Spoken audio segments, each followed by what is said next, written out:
Cô gì ơi? Cô ơi! Anh gọi tôi à? Cô cầm nhầm túi rồi. Túi kia mới là của tôi. Thật đấy à? Đúng rồi này. Xin lỗi anh nhá. Tôi nhầm túi. Cô nói tôi mới để ý. Chuyến bay này có mỗi tôi với cô là người Việt Nam. Mà hai cái túi lại giống nhau nữa. Nhầm là điều bình thường mà. Của cô này. Cảm ơn anh. Tôi là Dương, là chủ tịch tập đoàn ABA. Tôi vừa đi công tác ở nước ngoài về. Còn cô? Tôi tên Nhiên, là du học sinh. Rất vui được quen biết cô. À, Tôi... Chúng ta thêm số điện thoại nhé. Rất vui khi được làm quen với anh. Anh! Em về rồi đấy à? Sao không gọi anh ra đón? Em đi taxi cũng được mà. Chị Ngọc đâu rồi anh? Ngọc ở trên nhà ấy. Em lên tắm rửa rồi nghỉ ngơi đi. Đưa vali anh xách cho. Vâng ạ. Chị Ngọc ơi! Ngọc ơi!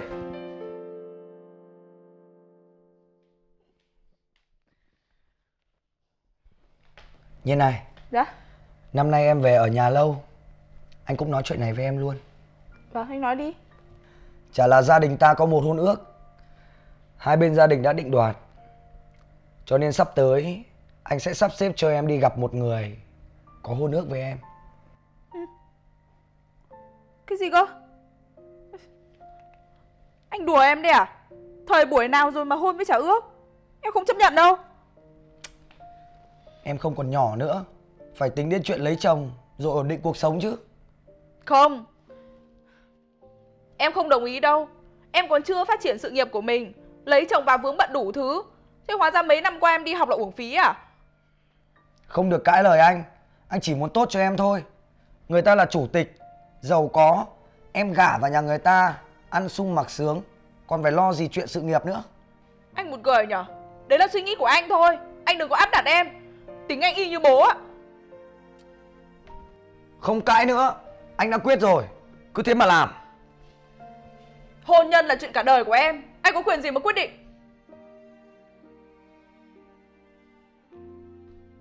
Ôi trời ơi, người một nhà với nhau, có cái gì từ từ nói, cứ căng thẳng với nhau như thế làm cái gì?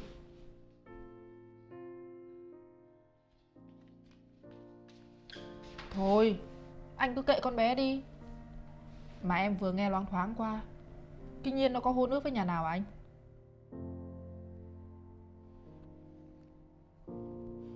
Chuyện này xảy ra trước khi gia đình mình nhận em làm con nuôi.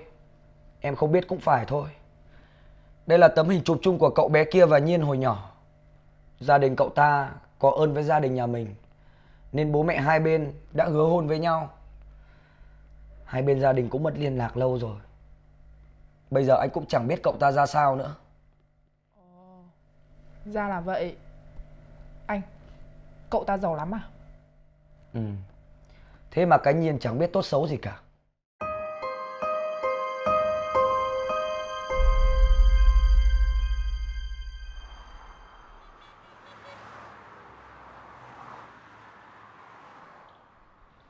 Anh uống nước đi ạ. Mà anh hôm nay rảnh rỗi thế? Anh qua để nhắc chú là mai giỗ bố đấy.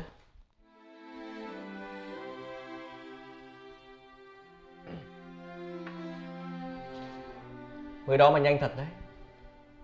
Bố mất đã được 1 năm rồi. Mà anh chỉ cần nhắn tin cho em thôi cũng được mà.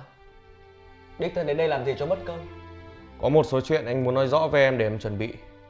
Qua tin nhắn không tiện. Chuyện gì vậy ạ?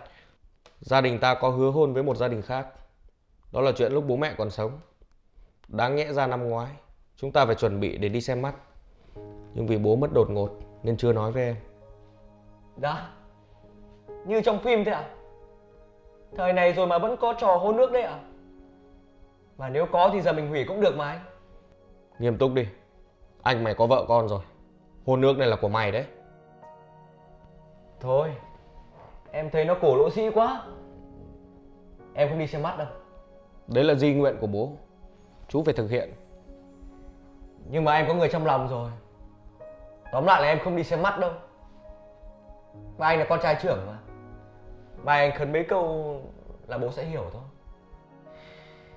Lớn rồi mà cứ như trẻ con. Nói chuyện với mày tức anh ách nào. Anh về cẩn thận nhá.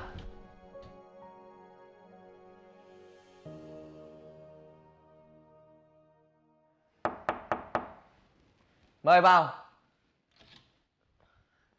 Dạ, em chào chủ tịch ạ. Cô ngồi đi.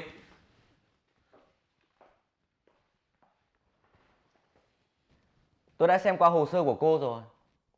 Khá ấn tượng. Hôm nay là buổi đầu tiên cô đi làm. Tôi sẽ chỉ cho cô một số thao tác trên phần mềm chung của tập đoàn. Dạ vâng ạ, em cảm ơn anh. Đi theo tôi. Dạ.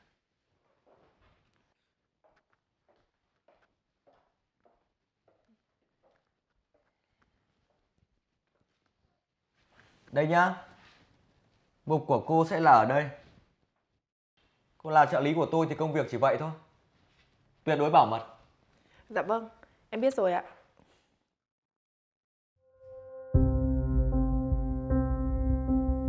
Tấm hình này sao lại quen thế nhở? Hình như là mình thấy nó ở đâu rồi thì phải.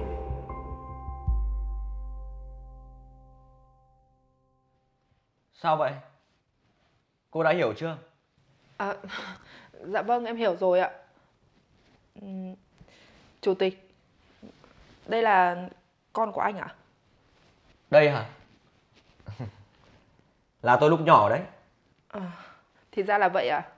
Công việc cơ bản chỉ có vậy thôi. Có gì mà chưa hiểu ấy, cứ trực tiếp hỏi tôi. Giờ cô về làm việc đi. Dạ vâng ạ, em xin phép. Mình nhớ ra là mình từng thấy tấm hình này ở đâu rồi. Hóa ra người có hôn nước với Nhiên chính là Chủ tịch Dương à?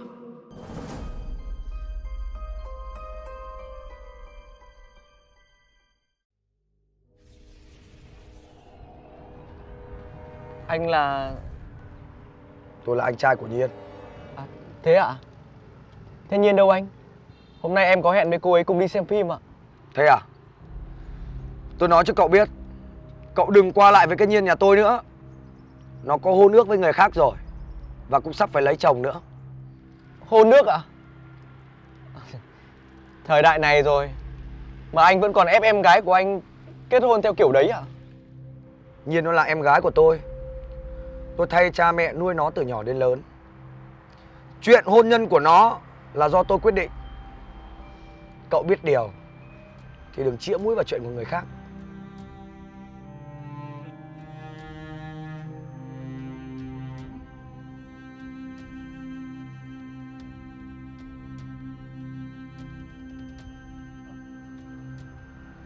Kỳ lạ thật đấy.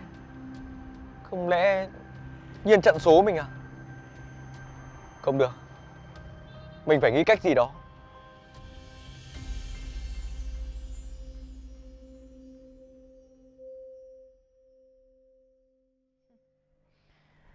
Gả cho nhà giàu, ăn sung mặc sướng.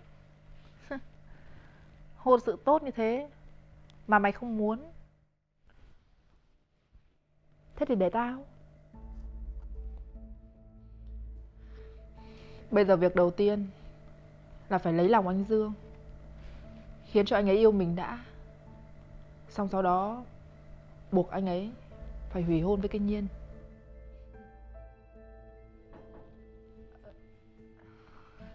Anh về rồi à?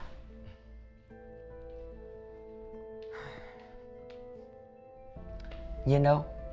Thì anh nhốt cô ấy trên phòng nên là không đi đâu được. Em canh cửa, đừng để nó trốn đi.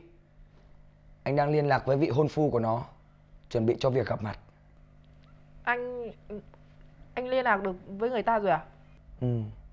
Anh lục lại những di vật cũ của bố mẹ và phát hiện ra bố mẹ của mình và ông bà chủ tịch tập đoàn ABA có quen biết nhau. Anh đã đi dò la thử. Và vị hôn phu của Nhiên là tân chủ tịch của tập đoàn ABA. Nhưng người này anh chưa gặp bao giờ cả. Có lẽ phải liên lạc với tập đoàn ABA trước xem sao. Thế thì tốt quá rồi. Hả? Tốt gì cơ? À, ý em là hôn sự của Nhiên rất tốt. Em nhất định sẽ cố gắng khuyên nhủ nó. Phải vậy chứ. Tuy em là con gái nuôi của bố mẹ, nhưng chúng ta chẳng khác gì anh em ruột cả. Việc này anh giao lại cho em nhé. Dạ vâng, em biết rồi ạ. Ừ, thôi được rồi. Để anh lên xem nó thế nào. Dạ vâng ạ. Hóa ra hôn phu của nó lại là sếp của mình à? Nhất cự ly, nhì tốc độ. Chuyến này mình đổi đời thật rồi. Đây cũng là cơ hội để mình thoát khỏi cái thân tầm gửi trong căn nhà này.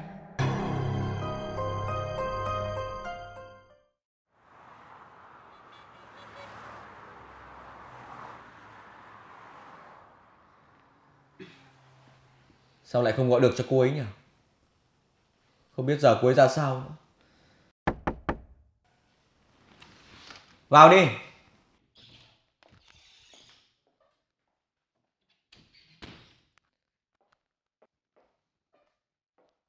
Chủ tịch ạ, đây là hồ sơ mà đối tác gửi qua.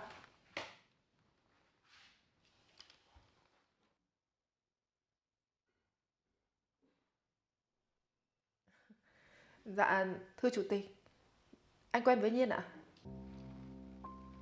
Cô biết Nhiên à? Dạ, em là chị gái của Nhiên ạ. Thật à? Sao trùng hợp thế nhỉ? Mà này, Nhiên có khỏe không? Tôi không gọi được cho cô ấy. Dạ, con bé Nhiên nhà em nó sắp lấy chồng nên chắc là hơi bận anh ạ. Sao cơ? Lấy chồng? Nhiên lấy chồng á? Sao cô ấy nói với tôi là cô ấy vẫn còn độc thân cơ mà? Cái đó thì em cũng không biết được ạ. Nhưng mà Nhiên có người yêu, mà em thấy cũng yêu nhau lâu rồi ạ. Hai bên có hôn ước từ nhỏ ạ. Không thể như thế được. Nhiên không phải là người như thế. Anh mới quen nó, làm sao mà anh hiểu được hết tính của nó ạ? Em là chị gái nó, chẳng lẽ em lại đi nói xấu em gái mình à? Không. Tôi phải gặp Nhiên nói chuyện rõ ràng. Anh xem cái này đi ạ.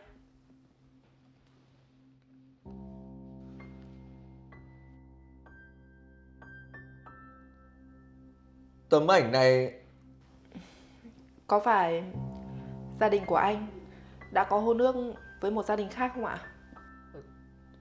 sao cô lại biết? Thì em chính là người được hứa hôn với anh ấy ạ. Người chụp chung với anh ở trong bức ảnh này chính là em ạ. Không. Bây giờ là thời đại nào rồi mà vẫn còn kiểu hôn ước cha mẹ đặt đâu con ngồi đấy nữa. Tôi nghĩ chuyện này nên chấm dứt ở đây đi. Nhưng sự thật thì em là vị hôn thê của anh mà. Anh nỡ làm trái di nguyện của cha mẹ mình sao? Còn về vấn đề tình cảm thì em nghĩ chúng mình có thể bồi đắp sau mà. Không. Tôi không yêu cô. Người tôi yêu là Nhiên. Tôi muốn gặp cô ấy. Vậy thôi. Được. Em sẽ về chuyển lời tới Nhiên. Thế nhưng nó có gặp anh hay không ấy thì em không quyết được. Và em cũng mong anh để yên cho em gái em đi lấy chồng. Em xin phép ạ.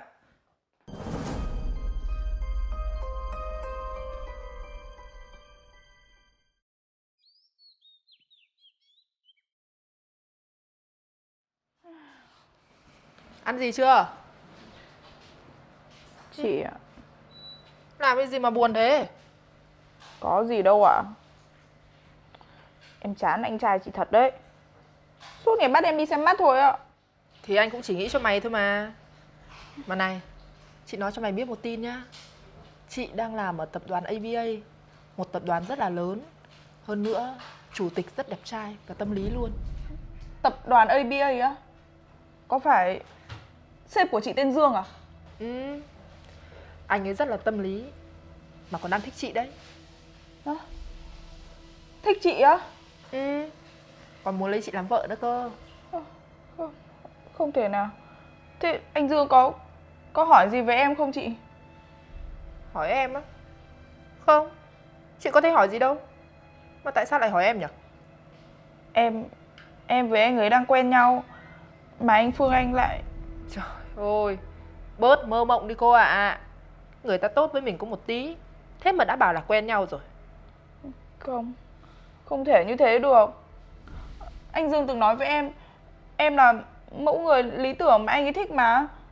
Thì anh ấy bảo là mẫu người anh ấy thích, chứ có bảo là người anh ấy thích đâu. Mà đàn ông lịch sự thì ai chả nói thế. Em không tin đâu. Chị, em xin chị đấy. Chị chuyển lời tới anh Dương giúp em, cho em gặp mặt anh ấy. Tại vì bây giờ anh Phương anh thu điện thoại của em rồi, cho nên là em...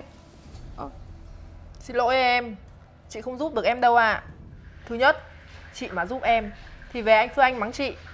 Thứ hai, người anh Dương thích là chị cơ mà. Với lại chị cũng thích anh ấy. Không, sao anh Dương có thể thích chị được chứ? Sự thật bây giờ, anh Dương anh ấy là bạn trai của chị. Bọn chị đang yêu nhau và cũng sắp kết hôn rồi. Tốt nhất ấy, em đừng có xen vào, không lại làm mất tình cảm chị em đấy. Em phải đến hỏi anh ấy mới được. Này, em đừng có tự làm xấu mặt mình nữa.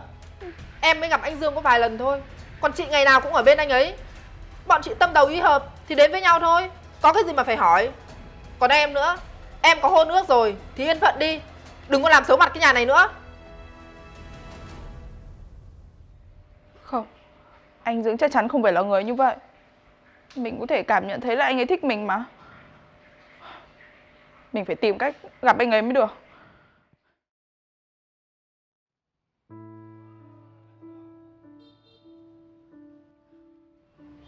Em. Cuối cùng thì em cũng tìm được anh rồi. Anh trai của em nhốt em ở trong nhà. Em phải trốn ra đây tìm anh đấy. Không gặp em mấy ngày, anh thấy em gầy đi đấy. Anh nói đi, anh có người khác rồi đúng không? Anh yêu chị Ngọc, chị gái của em. Hai người lại còn sắp kết hôn với nhau nữa. Làm gì có chuyện đó. Đúng là anh có hôn ước với Ngọc, nhưng anh và cô ấy không yêu nhau. Hôn ước ấy ạ? Đúng là như vậy, nhưng anh sẽ hủy hôn. Đây, em xem đi.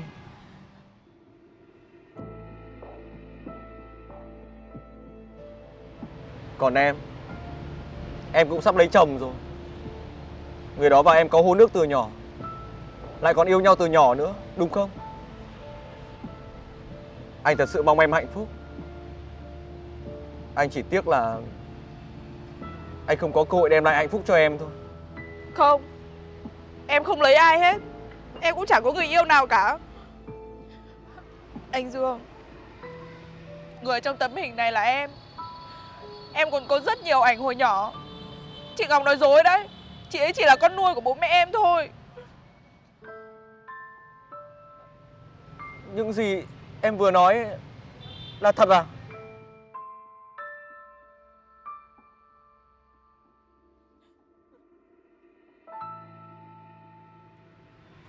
May là anh và em vẫn còn kịp nói với nhau những lời như thế này. Anh sẽ nói rõ tất cả mọi chuyện với hai bên gia đình. Anh yêu em, anh sẽ không bỏ lỡ em đâu.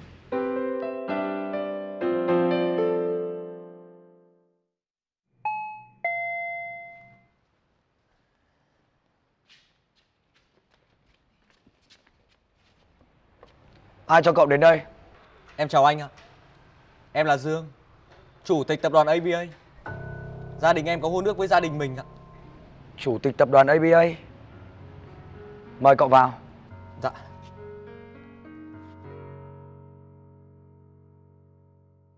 Vậy là lần trước tôi đã hiểu nhầm cậu. Cư xử không phải phép. Tôi xin lỗi. Dạ, không sao đâu anh ạ. Anh Dương. Chị Ngọc, chắc tôi phải gọi chị là chị vợ nhỉ? Anh Dương, chẳng phải anh đến tìm em để bàn chuyện kết hôn à? Đúng là kết hôn, nhưng mà là tôi kết hôn với Nhiên.